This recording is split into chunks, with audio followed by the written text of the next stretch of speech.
Otto sat on a wooden bench, staring at the cracked walls of his school. His stomach grumbled, but he tried to ignore it. Today, like many days, he hadn't eaten breakfast. His family was poor, and money was always a problem. But Otto had big dreams. He wanted to finish school, go to university, and help his family have a better life. As he sat there, lost in thought, he noticed a girl walking into the schoolyard. She was new. Her hair was tied in neat braids, and she wore shiny shoes. Her school uniform looked different, like it was made from expensive material. Otto had never seen anyone like her before. Her name was Yaa. She was the daughter of a rich gold trader. Her family lived in the biggest house in town, and she had everything Otto could only dream of. Everyone talked about her. She was the center of attention. But Otto wasn't interested. He had bigger things to worry about. One day, Otto stayed late after school to finish his homework. He was sitting under a tree when he heard a voice behind him. "Why are you always alone?" Yaa asked, her voice soft. Otto looked up, surprised. "I like the quiet," he said, though it wasn't true. The truth was, he felt different from the other kids. They had money, nice clothes, and happy families. He had none of that. Yaa sat next to him, smiling. "I don't like being alone either," she said. Otto didn't say anything, but he felt a strange warmth. He hadn't spoken to anyone for more than a few minutes in days. Over the weeks, Otto and Yaa started spending more time together. They talked about their lives. Otto shared his dreams, and Yaa listened. But as their friendship grew, so did the rumors. People whispered behind their backs. Yaa's family was wealthy, and Otto was just a poor boy. How could they be friends? One day, Otto was walking home when a group of boys blocked his way. "You think you're special now, huh?" "Hanging out with Yaa," one of them said, pushing Otto. "I don't want trouble," Otto said, backing away. But the boys surrounded him. "Stay away from her," another boy shouted. They shoved Otto to the ground. His books scattered, and his knee scraped against the hard dirt. Before he could get up, the boys were gone. Otto sat there, feeling his heart race. He knew they were jealous, but what could he do? He didn't want to lose Yaa's friendship. Yaa heard about the fight and found Otto the next day. "Why didn't you tell me?" she asked, her eyes filled with concern. "It's nothing," Otto said, trying to smile. "They'll forget about it soon." But Yaa wasn't convinced. "I won't let anyone hurt you because of me," she said firmly. As time passed, their bond grew stronger. Otto started feeling something more for Yaa, something he didn't understand. It was a feeling that made his heart beat faster whenever he saw her. But how could he tell her? She was rich, and he had nothing. Yaa, on the other hand, was struggling with her own feelings. She cared about Otto deeply, but her family had plans for her. They wanted her to marry someone from a wealthy family, someone who could bring more gold and power into their lives.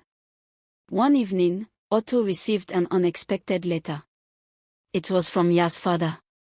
"Meet me tomorrow at my house," the letter said. The next day, Otto nervously stood outside the huge gates of Yaa's mansion. He had never been this close to such wealth before. The house was like a castle, with shiny floors and golden decorations. Yaa's father, a tall man with a stern face, greeted Otto. "I've heard about you," he said. "You've been spending time with my daughter?" Otto nodded, his throat dry. "Let me be clear," Yaa's father continued, "Yaa's future is already decided. She will marry someone from a wealthy family, someone who can provide for her. You are not that person." Otto's heart sank. He knew this day would come, but hearing it out loud made it real. "I'm not asking for your permission," Otto said quietly, surprising himself with his own courage. "Yaa and I are just friends." Yaa's father narrowed his eyes. Friendship can easily turn into something more. If you care about her, you'll walk away now before things get complicated. Otto left the mansion, his head spinning. He didn't know what to do. He cared about Yaa, but how could he stand against her father? He was just a poor boy, and Yaa deserved the best. The next few days were hard for Otto. He avoided Yaa, pretending to be too busy with schoolwork. But Yaa wasn't fooled. One afternoon, she cornered him by the old tree where they used to talk. "Why are you avoiding me?" Yaa asked, her voice filled with hurt. Otto didn't know what to say.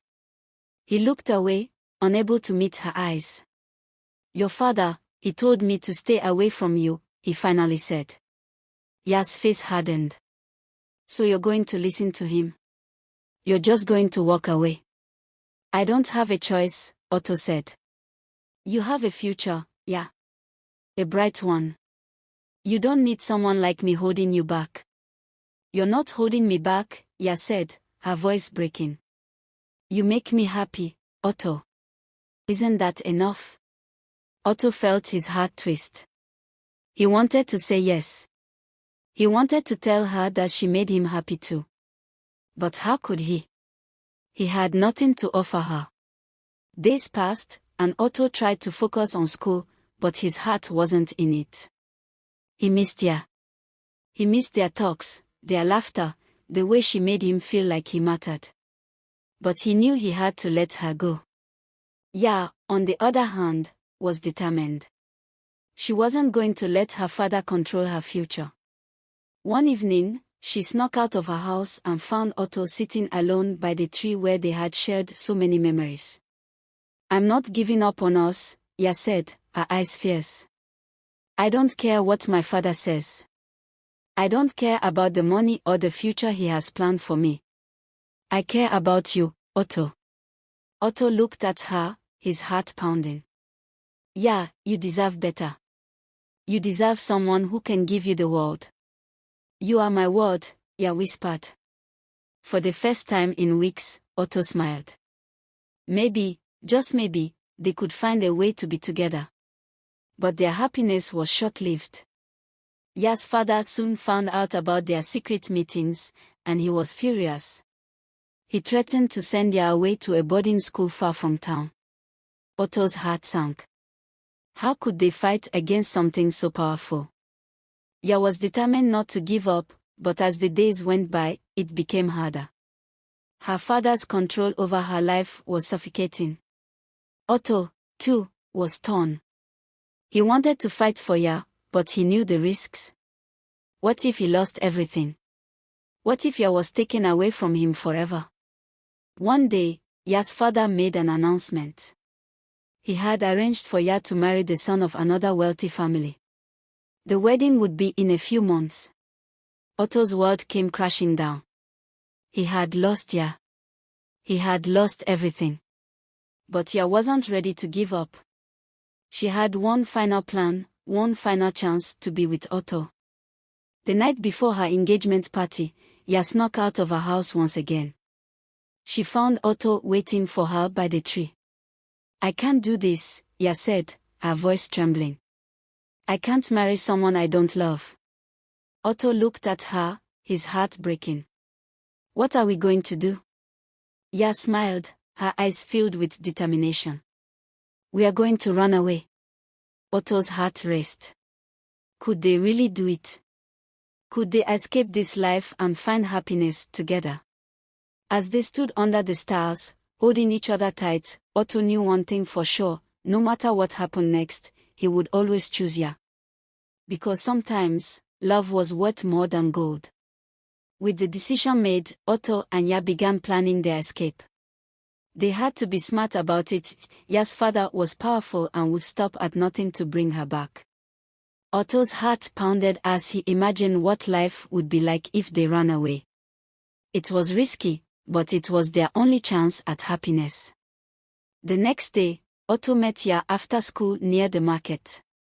They bought a few supplies with the little money Otto had saved, some bread, water, and a small bag to carry their things.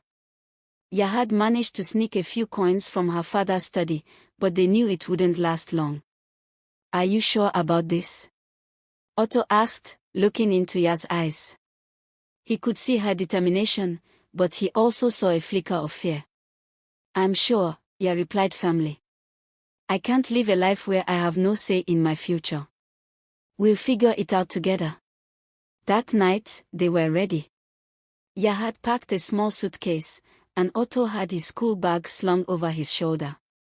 They met by the old tree once more, their hands trembling as they clung to each other in the dark. The town was quiet, everyone asleep, unaware of the journey the two were about to embark on. They started walking, their hearts racing with every step. The path out of town was long and winding, but they didn't stop. They couldn't. Fear gripped them, but the hope of freedom pushed them forward. As dawn broke, they reached the edge of the town. In the distance, they could see the forest that separated them from the next village. It was dense and full of shadows, but they had to go through it if they wanted to escape. They paused for a moment, catching their breath. Ato looked at Yaa, her face lit by the soft morning light. "We are really doing this," he said, almost in disbelief. Yaa smiled, though her hands were shaking. "We are. Together." But just as they were about to step into the forest, a loud voice echoed behind them. "Stop!" Ato and Yaa spun around, their hearts sinking. There, standing a few feet away, was Yaa's father, his face twisted in anger. Behind him were two large men, his bodyguards, their eyes cold and threatening. Yaa's father stepped forward, his voice like thunder. "Do you think you can just run away from me? You're my daughter, Yaa. You belong to this family. And you," he pointed at Ato, his voice dripping with venom, "you are nothing but a foolish boy who dared to think he could take what's mine." Ato stepped in front of Yaa, his fist clenched. "Yaa doesn't belong to anyone. She's free to choose her own life." Yaa's father laughed, but it was a cruel, bitter sound. "You think love is enough? You think you can survive out there with no money, no future? You're both children." Yaa's voice trembled, but she stood tall. "I'd rather be poor and free than rich and trapped." Her father's face darkened. "Enough," he roared. "You're coming home, Yaa. And as for you, boy, if I ever see you near her again, I'll make sure you regret it." The two bodyguards stepped forward, ready to grab Yaa and drag her back. Otto's heart raced. He couldn't let this happen. Without thinking, he grabbed Yaa's hand, and they bolted into the forest. Branches scratched their skin, and the ground was uneven beneath their feet, but they didn't stop. Behind them, they could hear the shouts of the men chasing them. Their lungs burned, and their legs felt like they might give out, but they pushed through the pain, driven by fear and desperation. The forest was thick, and soon, the voices behind them faded into the distance. Ato and Yaa collapsed by a large tree, gasping for air. They had escaped, but they knew this was only the beginning. As the day turned to night, they found a small clearing to rest in. Ato built a small fire with the few sticks he could find, while Yaa sat beside him, her head resting on his shoulder. "We did it," Yaa whispered, her voice barely audible. Ato nodded, though his mind was still racing. They were free, but they had no idea what lay ahead. Would they make it to the next village? Would Yaa's father send more men after them? And how long could they survive on the little money and food they had? The uncertainty gnawed at Ato, but he pushed the thoughts away. For now, they had each other, and that was all that mattered. The days that followed were hard. Ato and Yaa walked for hours, trying to put as much distance as they could between them and Yaa's father. The food they had bought quickly ran out, and they were forced to rely on what little they could find in the forest. Sometimes, they went to sleep with empty stomachs, their bodies weak from hunger. But despite the hardships, they didn't give up. Every time they felt like they couldn't go on, they reminded each other why they had run away, to find a life where they could be free, where they could choose their own happiness. One evening, as they neared the next village, they heard voices in the distance. A group of travelers had set up camp nearby. Ato and Yaa hesitated, unsure if they should approach them. But their hunger and exhaustion pushed them forward. As they stepped into the clearing, the travelers looked up, surprised to see two young strangers in the middle of the forest. An older woman, with kind eyes and a weathered face, approached them. "You look like you've been through a lot," she said gently. "Come, sit by the fire. You must be hungry." Ato and Yaa exchanged glances, grateful for the offer. They sat down, the warmth of the fire comforting their tired bodies. The travelers shared their food, and for the first time in days, Ato and Yaa felt a small sense of relief. The woman, whose name was Mame, listened as they told their story. She didn't judge them, but she warned them of the dangers ahead. "The world is not kind to those who run," she said. "But if your love is strong, you'll find a way." That night, as they lay under the stars, Ato held Yaa close. They were far from safe, and the road ahead was uncertain.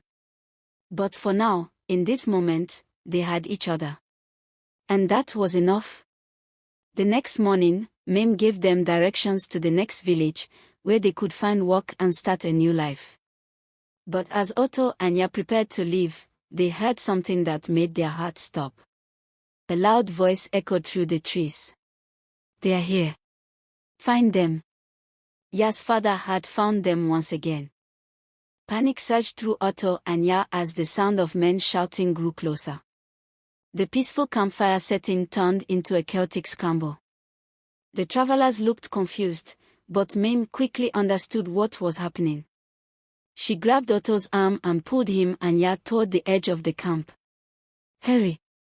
Go through the back path," Mame whispered urgently, pointing to a narrow trail hidden behind the trees. "It'll lead you to the river. They won't find you there." Ato and Yaa didn't waste a second.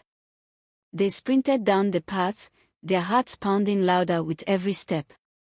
The shouts of Yaa's father's men seemed to follow them, creeping closer and closer, but the thick trees and tangled bushes provided some cover. They ran until their legs burned and the breath in their lungs felt like fire. The trail led them to a rushing river, just as Mame had promised. The water was wide, and the current was fast. Crossing it would be dangerous, but staying behind meant certain capture. "We have to swim across," Ato said, looking at Yaa with determination. Yaa hesitated, her eyes wide with fear. She had never been a strong swimmer, and the river looked wild and angry. But before she could protest, they heard the men approaching again. "We don't have time," Ato urged. With a deep breath, Yaa nodded, and together, they waded into the river. The cold water hit them like a shock, and the current immediately tried to pull them under.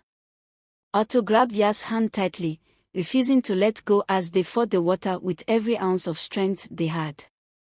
The river roared around them, and at times, Yaa felt like she was being swept away. But Ato held on, guiding her through the strongest parts of the current. They gasped for air as they pushed through, their clothes heavy and drenched, their muscles aching from the effort. Finally, after what felt like hours, they reached the other side. They collapsed on the muddy bank, exhausted but alive. Ato looked back at the river, his heart racing with relief. The men had reached the edge, but they didn't attempt to cross. The current was too strong, and the river had become their shield. For now, they were safe. "We did it," Yaa whispered, her voice shaky. She was soaked to the bone, her hair clinging to her face, but there was a spark of hope in her eyes. Ato nodded, though he knew this victory was only temporary. They couldn't stay by the river for long, and Yaa's father wouldn't give up so easily. But they had a chance, a small window of time to disappear once again. They continued walking, though their bodies were tired and their spirits worn. The next village wasn't far, and as they approached it, the sight of buildings and people gave them a flicker of hope. The village was small but lively, with a bustling market in the center. Ato and Yaa blended into the crowd, their ragged clothes and dirty faces drawing little attention. They found a quiet corner to rest and plan their next move. "We can't stay here," Ato said, looking around cautiously. "We need to keep moving." Yaa nodded, though the weariness in her eyes was hard to miss. "Where do we go now?" Ato thought for a moment. They had run far, but the weight of the chase hung over them. "There's a city farther north.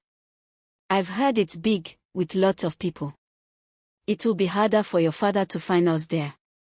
The idea of the city, with its noise and chaos, felt overwhelming, but it also offered a sense of freedom they desperately needed. They could disappear in the crowd, start fresh where no one knew them. As they rested, a young boy from the village approached them. He was about their age, with a mischievous grin and bright, curious eyes. "You two look like you've been running from something," he said, sitting next to them. Ato tensed, unsure if they should trust him. "We're just passing through," he replied carefully. The boy shrugged, clearly not buying the story. "I can help you, you know. I know people who can hide you. For a price, of course." Yaa looked at Ato, unsure of what to do. They were running out of options, and the boy seemed like he knew his way around. "How do we know you're not trying to trick us?" Ato asked, eyeing the boy suspiciously. The boy laughed, leaning back against the wall. "You don't. But what other choice do you have?" The truth of his words hung in the air. They were desperate, and time was running out. After a moment of hesitation, Ato nodded. "All right," he said. "We'll take your help." The boy grinned wider. "Smart choice. Follow me." They followed the boy through the winding streets of the village, weaving through narrow alleys and hidden passageways. The further they went, the more uneasy Ato felt. This part of the village was quieter, darker, and full of shadows. Finally, they arrived at a small house on the edge of the village. The boy knocked on the door, and after a few tense moments, it creaked open. An old man with sharp eyes peered out, sizing them up. "These are the ones," the boy said simply. The old man grunted and gestured for them to come inside. The house was dimly lit, and the air smelled of spices and old wood. Ato and Yaa stood nervously as the man circled them, inspecting them like he was trying to figure out their worth. "You're running from someone powerful," the old man finally said, his voice raspy. "I can help you disappear, but it won't be easy." Yaa looked at Ato, her heart pounding. They were about to make another gamble with their lives. "How?" Ato asked, his voice steady despite his nerves. The old man smiled, a cold, calculating smile that sent chills down their spines. "You'll see soon enough," he said. The old man's smile vanished as he turned serious, gesturing for Ato and Yaa to sit down on the rough wooden bench inside the small house. The boy who had led them there remained silent, standing by the door like a guard. "There are ways to make people forget," the old man began, his voice low and measured. "Disappear into the cracks of this world, where no one will find you. But it comes with a cost." Yaa's stomach tightened at the word cost. She and Ato had no money, no real possessions to offer. "What kind of cost?" she asked quietly. The old man's sharp eyes flicked toward her. "Not money," he said, as if reading her thoughts. "I need something more valuable, trust and obedience. You do what I say when the time comes." Otto's hands balled into fists. He didn't like the sound of this at all. But the alternative was being caught, dragged back to Yaa's father, and facing whatever punishment awaited them. They didn't have a choice. "What do you want us to do?" Otto asked, his voice heavy with resignation. The old man leaned in closer, his eyes gleaming with a strange intensity. "You'll leave here tonight.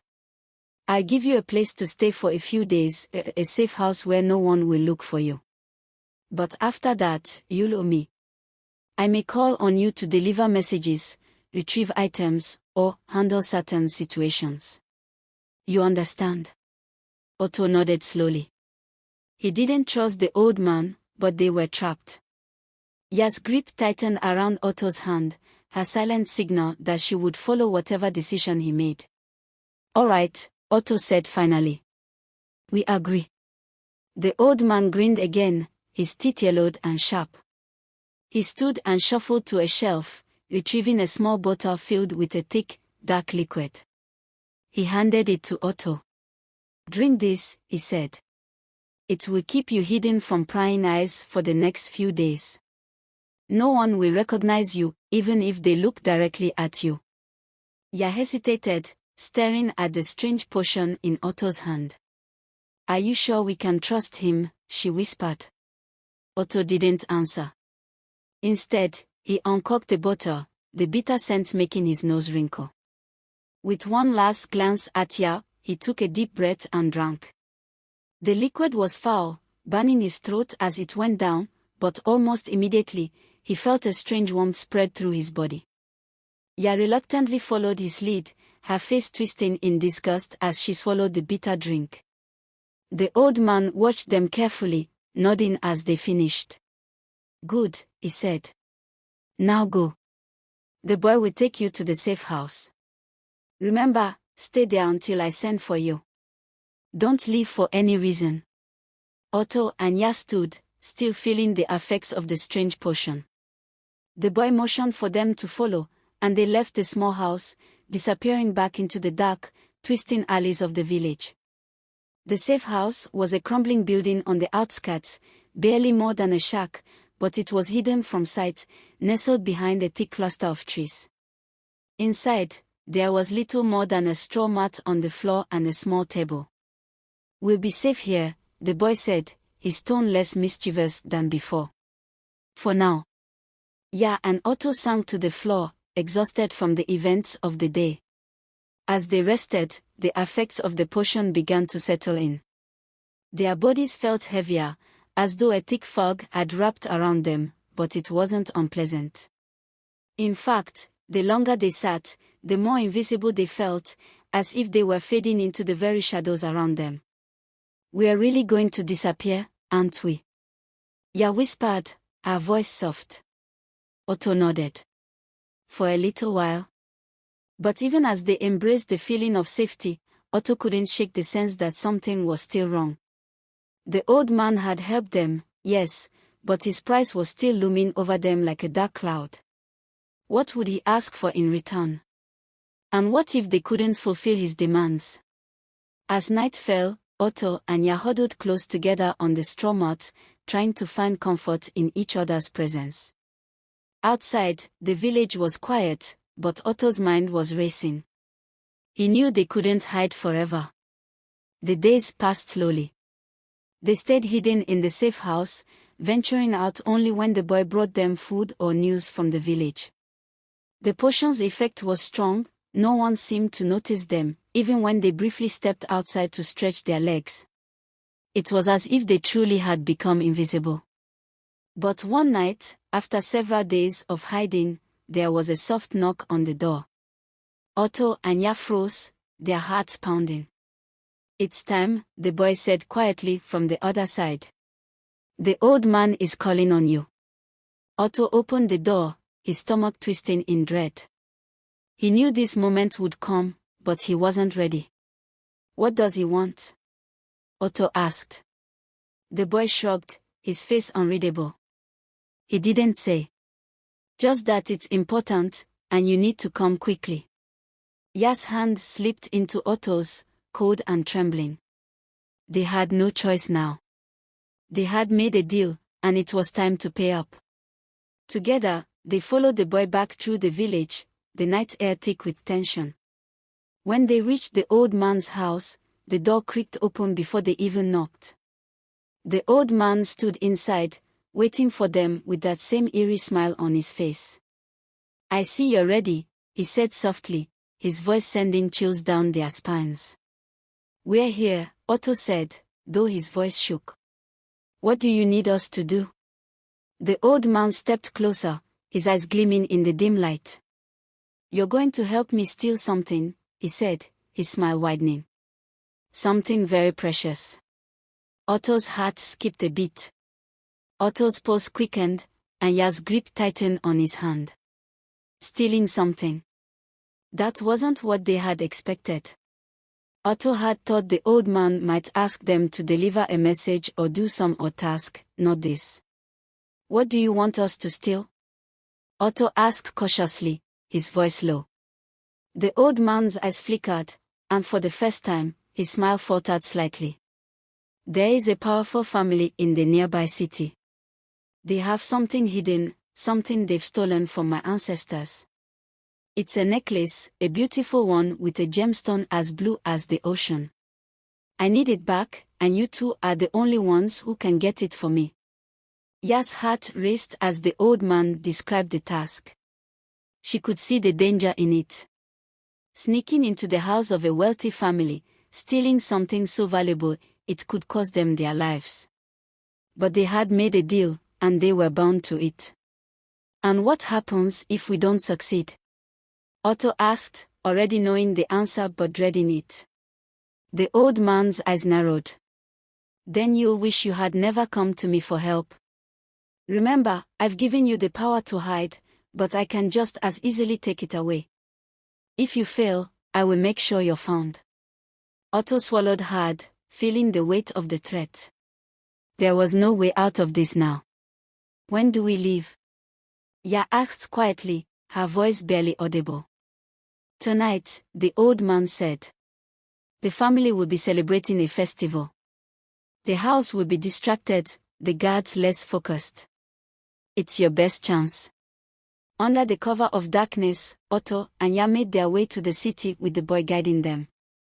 The streets were alive with the sounds of celebration, the thrum of drums, laughter, and bright colors everywhere. No one paid attention to the two teenagers slipping through the shadows, but Otto and Yaa's hearts beat in their throats. The boy led them to the edge of the grand estate, where the wealthy family's house stood tall and elegant, surrounded by guards. It was a fortress, and yet, through the commotion of the festival, there were cracks in the security. There, the boy whispered, pointing toward a side entrance that was barely guarded. That's your way in. Otto and Yaa exchanged a glance, their nerves threatening to overtake them, but they nodded. This was their chance. They slipped through the gate, moving quietly along the walls, blending into the dark like shadows. Inside the house, the air was thick with the scent of incense and the murmur of distant voices. The grand hallways stretched out before them, and as they moved deeper into the house, they found the room the old man had described, the place where the necklace was kept. It was locked, of course, but Otto had been prepared for that. With trembling hands, he worked on the lock, praying it would open without a sound. Finally, with a soft click, the door swung open. The room was dim, but in the center of it, placed on a silk cushion, was the necklace. It gleamed in the faint light, the blue gemstone glowing like a piece of the sky trapped in crystal. Yaa's breath caught in her throat. It's beautiful, she whispered. Otto nodded, but there was no time to admire it. He quickly reached for the necklace, slipping it into his pouch. We need to go, now. But just as they turned to leave, a noise from the hallway froze them in place. Footsteps. Heavy, deliberate footsteps. Yaa's heart pounded in her chest. Someone's coming, she hissed, panic rising in her voice. Otto grabbed her hand, pulling her toward the window. We can't go back through the hallway. We'll have to jump. Yaa's eyes widened. Jump. From here. There was no time to argue. The footsteps were getting closer. Without another word, Otto yanked open the window and swung himself over the edge. The drop wasn't far, but it was enough to make Yaa's stomach lurch. Hurry. Otto urged. Yaa followed, her heart in her throat as she climbed out of the window. Together, they landed in the soft grass below, their knees buckling from the impact. They didn't stop to catch their breath, they ran. Through the gardens, over the walls, and back into the safety of the city streets, they ran until their legs screamed in pain and their lungs burned. Finally, they found a dark alley to hide in, collapsing against the wall, panting and shaking. "We did it," Otto gasped, his hand still gripping the pouch with the necklace. But Yaa wasn't smiling. She felt a deep unease in her chest, like they had just crossed a line they couldn't uncross. "What now?" she asked, her voice trembling. Otto didn't have an answer. The necklace was theirs, but the price of taking it was heavy. They still had to face the old man, and who knew what he truly wanted with such a powerful object. They returned to the old man's house late that night, the weight of the necklace and the guilt of their actions pressing down on them. The old man was waiting, his eyes gleaming with triumph when Otto handed him the pouch. "You've done well," he said, his smile wider than ever. "I knew you would succeed." Otto and Yaa stood in silence, their bodies tense. "What happens now?" Otto asked. The old man looked at them, his expression darkening for just a moment. "Now, you're free," he said. "I no longer have any claim over you." Otto and Yaa exchanged a glance, unsure if they believed him. But there was no point in arguing. They had what they wanted, freedom from the chase, from the fear of being captured. Yet, as they left the old man's house, the feeling of unease stayed with them. Days passed, and life seemed to return to normal. The memory of the necklace and the old man began to fade, but the sense that they had been part of something much bigger than themselves lingered. And then, one day, Otto and Yaa received a message. It was short, simple, but chilling. "It's not over." The old man's words haunted them. What they had stolen wasn't just an heirloom. It was something far more powerful, something that had tied them to forces they couldn't see or understand. Their journey was just beginning, and though they had escaped the immediate danger, the shadow of the old man, and whatever dark magic he controlled, would follow them wherever they went. And deep down, they knew they would never truly be free.